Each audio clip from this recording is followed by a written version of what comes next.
Il y a un constat que j'ai fait qui me fait très mal. C'est celui suivant lequel, partout là où les Noirs sont dans le monde entier, ils sont généralement parmi les plus pauvres. Je pense que vous avez vous-même dû le constater. Alors, quand il s'agit du continent africain, c'est normal que les Noirs, en majorité qui y sont, soient pauvres parce que le continent lui-même est pauvre, ok? Pour différentes raisons. Nos dirigeants, bien évidemment, ils sont pour quelque chose. Et donc, bien évidemment, on peut comprendre que les Noirs qui vivent sur le continent, c'est chaud. En majorité, même s'il y a bien évidemment des exceptions. Par contre, comment expliquer qu'une majorité de Noirs soient pauvres dans les pays riches, dans les pays puissants? Comment expliquer qu'une grande majorité de Noirs soient pauvres en France?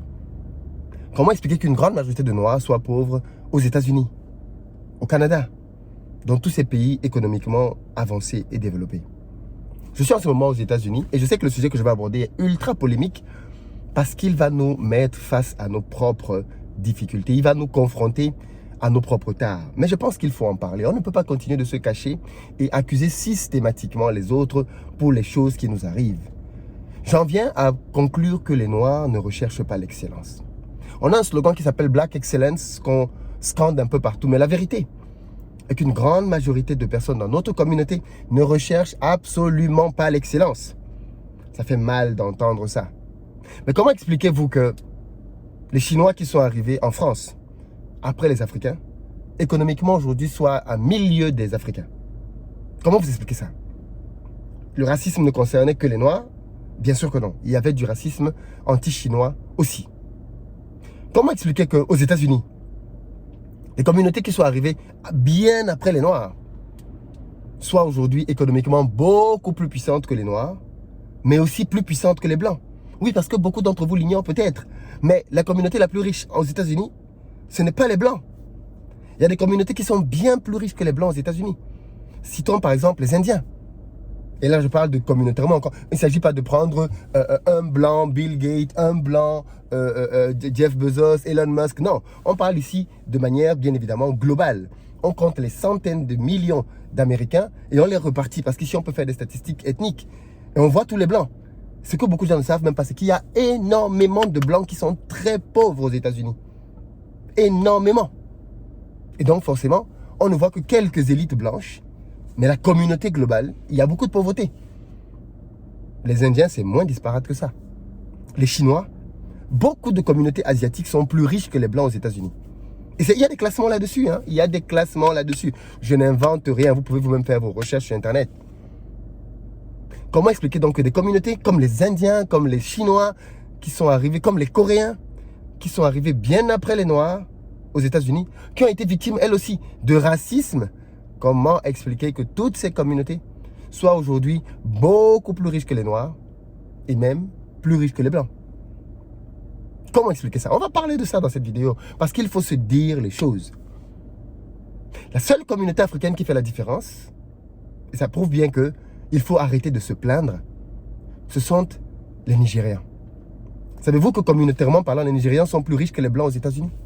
Oui, les Nigériens sont plus riches que les Blancs aux États-Unis. Comment est-ce possible? Comment comprendre que les Nigériens, Nigeria people, comment comprendre qu'ils soient plus riches que les Américains, les natifs? Parce qu'ils ont compris simplement ce qu'il faut faire. J'ai publié un classement tout à l'heure dans lequel je mettais en avant les métiers qui rapportent le plus d'argent aux États-Unis. Vous allez avoir dans le top 30 une vingtaine de métiers dans le domaine médical. Il y a énormément de métiers dans le domaine médical. 300 000 $ par an, 250 000 $ par an. Petroleum Engineer, ingénieur dans le domaine du pétrole, est bas dans le classement. Petroleum Engineer, qui a 150 000 $, est peut-être 15e, peut-être 20e dans le classement. Et je me suis dit, mais quand je regarde les Noirs que je connais autour de moi, aucun d'entre eux ne fait ces métiers. Les Noirs que je connais, même aux États-Unis, ne font pas ces métiers. Et du coup, je me suis posé une autre question. Les seuls qui font ces métiers ici, la plupart du temps, ce sont les Nigériens. Alors, quand j'ai posté la chose, beaucoup de gens sont venus dire « Oui, mais ces métiers coûtent très cher, c'est pas accessible aux Africains. » Comment les Nigériens font? Les Nigériens ne sont pas africains? Comment les Chinois font? Comment les Indiens font? Est-ce que vous avez remarqué que les Indiens dirigent les plus grosses sociétés américaines? Google, Microsoft, vous prenez la plupart des grosses sociétés américaines, elles sont dirigées ou ont été dirigées par des Indiens. C'est un pays tellement raciste qu'on met les Indiens CEO partout. Parce qu'ils sont bons. Et quand tu es bon, on s'en fout de ta couleur de peau, mec. Quand tu es bon, que tu peux rapporter de l'argent dans un pays capitaliste, on s'en fout de ta couleur de peau. On a vu la même chose en France avec Tidjane Thiam. On lui refusait la possibilité de pouvoir être CEO. Il est allé en Suisse, on lui a donné le poste. Pas parce qu'on l'aimait beaucoup, parce qu'à la première occasion, quand il a redressé la boîte, le Crédit Suisse, on s'est débarrassé de lui. Mais quand on avait besoin de lui, de son talent, de sa compétence, on lui a donné le poste. Et Tidjane Thiam a fait le job. Il a redressé le Crédit Suisse. Pourquoi est-ce que Tidjane Thiam a pu le faire? Parce que Tidjane Thiam a fait Polytechnique, la première école de France. Ceux qui disent que oui, les Noirs ne peuvent pas accéder à toutes ces études aux États-Unis parce que c'est cher. Et en France, les amis, les études sont gratuites en France. Et quand tu intègres les top écoles françaises, dans certains cas, c'est même l'école qui te paye. Enfin, le gouvernement qui te paye tous les mois. C'est le gouvernement français qui te paye. Tu n'as pas à payer tes études et le gouvernement français te paye tous les mois. Pourquoi donc les Africains n'intègrent pas ces écoles? Pourquoi? Pourquoi les Africains viennent faire nursing, infirmier? Pourquoi? Au lieu d'être médecin, chirurgien, anesthésiste, pédiatre. Alors attention, il y a toujours quelques exceptions. Vous allez me dire, oui, mais je connais un chirurgien, je connais un noir dans mon quartier qui est anesthésiste. Come on, je te parle d'une globalité, ok? Je ne te parle pas de 2-3 personnes. Tu as 2-3 personnes qui font Harvard, 2-3 noirs qui ont fait MIT. Oui, mais de manière massive. Quand tu as 2-3 noirs, tu as 100 Indiens. Moi, j'ai un camarade de classe terminale qui a fait Georgia Tech. Georgia Tech, c'est l'une des grosses écoles dans le domaine d'ingénierie aux États-Unis. Et c'était lui à l'époque, il y a pratiquement 10 ans, qui me disait que c'est incroyable le nombre d'Indiens. Ça, c'était il y a 10 ans. Il me disait, il y a tellement d'Indiens à Georgia Tech. J'ai un autre ami qui a fait le MIT. Pareil, il y a plein d'Asiatiques au MIT. Où sont les Noirs? Où sont les Noirs? Et toutes ces grandes écoles américaines, Harvard, MIT, elles donnent tellement de bourses que si tu es brillant, tu as un bon dossier, tu peux les intégrer sans payer un radis, sans payer un iota. Pourquoi donc les Africains n'intègrent pas ces écoles? Parce que c'est là le chemin, les amis. La communauté indienne est en train de changer son image aux États-Unis, elle est en train de changer son image partout. Pourquoi? Parce qu'ils dirigent. Ils sont CEO, CTO. Tout le monde sait que les Indiens sont très forts, mais pas seulement en Inde, ils sont forts aux États-Unis. Revenons à la France.